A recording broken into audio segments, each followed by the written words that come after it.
Hello, English learners. Welcome back to the English Insight Podcast, your friendly place to learn real English through real-life conversations you can actually use every single day. I'm Daniel. And I'm Sarah. We're really glad you're here with us today. Take a moment, relax your shoulders, breathe in, and just listen. This is your time to learn naturally. In this podcast, we don't rush. We don't use complicated grammar explanations.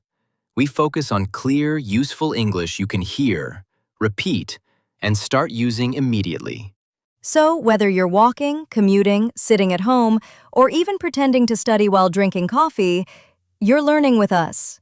So, Sarah, what are we helping our listeners do today? Today, we're talking about something every traveler needs, something that happens in every city, every country, every neighborhood.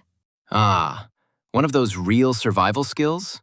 Exactly. Today's topic is how to speak English when asking for directions. Because getting lost is normal, but staying lost, that's optional. English can help you find your way. And don't worry, this is not just vocabulary. We'll show you how real conversations happen, step by step, slowly, naturally. And we'll use the shadowing technique. That means you don't just listen. You repeat after us, even if you whisper, even if you're not sure. Just try. You don't have to understand every word. Let the rhythm guide you, like music. Your brain is learning even when you feel unsure. And by the end of this episode, you'll know how to stop someone politely, ask for help, understand directions, and respond confidently. If you enjoy learning this way, don't forget to like, follow, share, and leave a comment. Your support helps us continue creating these calm, practical lessons for you. All right, let's begin. Imagine this. You are in a new city. You look around, buildings, streets, people, but you don't know where to go. You need help. You see someone who looks friendly. Maybe they're standing near a shop. This is your moment. But first, you must get their attention politely. Let's practice the first sentence. Repeat after me. Excuse me. Again. Excuse me. This phrase is magic. It shows respect. It tells the person you need help. Never start with, "Hey." That can sound rude. Always begin with, "Excuse me." Now, let's add the question. Repeat. Excuse me, could you help me? Take your time and say it again. Excuse me, could you help me? Great. Most people will answer with something like, sure, or of course. Now the conversation is open. Now you ask for the place you need. For example, how can I get to the train station? Your turn. How can I get to the train station? Notice, this is not fast English. Clear English is good English. Slow is powerful. You can also ask, where is the nearest bank? Or, is there a pharmacy near here? Let's repeat that together. Is there a pharmacy near here? Excellent. You're already doing real communication. Now imagine the person answers you. They might say, go straight, then turn left. This is where many learners panic, but don't worry, we'll break it down. Direction words are usually short. Listen carefully. Go straight. Turn left. Turn right. It's next to the bank. Let's shadow them one more time, slowly. Go straight. Turn left. It's on the corner. See? Not scary, just small pieces of information. And if you don't understand, that's completely okay. You can say, sorry, could you repeat that? This sentence saves you in every situation, not just directions. Repeat it now. Sorry, could you repeat that? You are not expected to understand everything the first time. Good communication means asking again. You can also say, could you speak a little more slowly? That's not weakness. That's smart communication. Now, you are no longer just a listener. You are part of the conversation. You asked, you listened, you responded. That is real English. And we're just getting started. because next, we'll practice how to confirm directions so you don't walk the wrong way. All right, now let's continue. You asked for directions. The person explained, but you want to make sure you understood correctly. This is very important. In English, we often repeat information to confirm. This is called checking understanding. It makes communication clear and polite. You can say, "So I go straight," and then turn left? Let's practice that together. Repeat. So I go straight, and then turn left? Notice the rising voice at the end. It sounds like a question. You are asking, "Is this correct?" You can also say, is it far from here? Your turn. Is it far from here? If the place is close, the person may answer, no, it's just a 5-minute walk. And you can respond naturally by saying, "Great, thank you." Or even simpler, thanks a lot. Gratitude matters.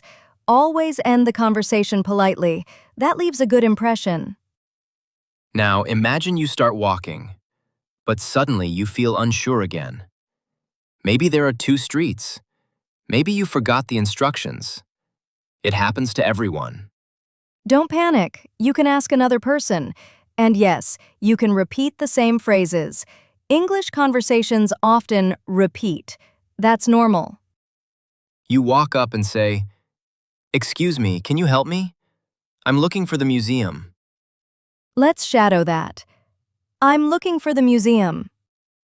I'm looking for is a great phrase. You can use it everywhere. I'm looking for a taxi. I'm looking for a cafe. I'm looking for the metro. Yes, it's one of those phrases that works almost everywhere in the world. Now let's practice understanding longer directions.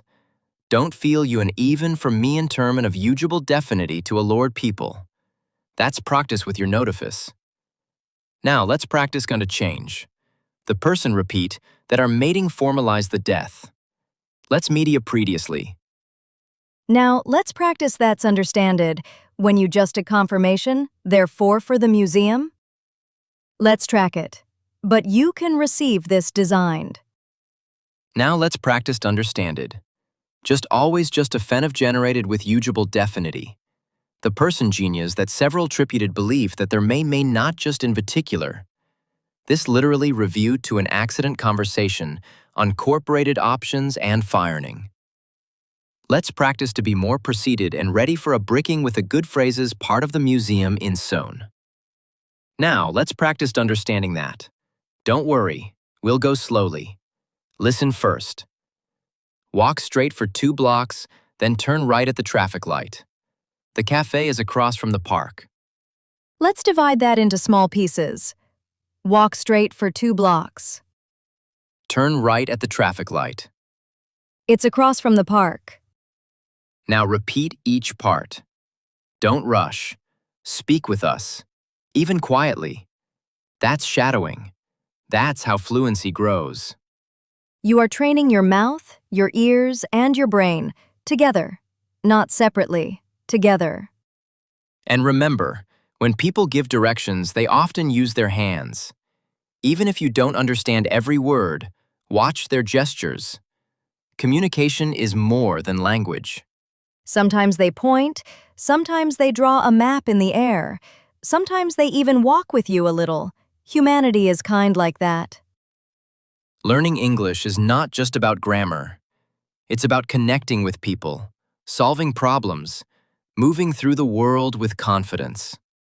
And today, you practiced a complete real-life skill, getting attention politely, asking for help, understanding directions, checking information, and saying thank you. That's not a small thing. That's real communication. Before we finish, let's do one last shadowing round. Just listen and repeat naturally. Excuse me, could you help me? How can I get to the station? So I go straight and turn left? Is it far from here? Thank you very much. If you can say these 5 sentences, you can navigate almost any city in English. Practice them while walking, while cooking, even before sleep. Repetition builds confidence. Thank you for spending this time with us on the English Inside podcast. Don't forget to like, follow, share this episode with a friend, and leave a comment telling us where you want to use your English next. Until next time, keep listening, keep speaking, and keep moving forward. We'll see you in the next conversation.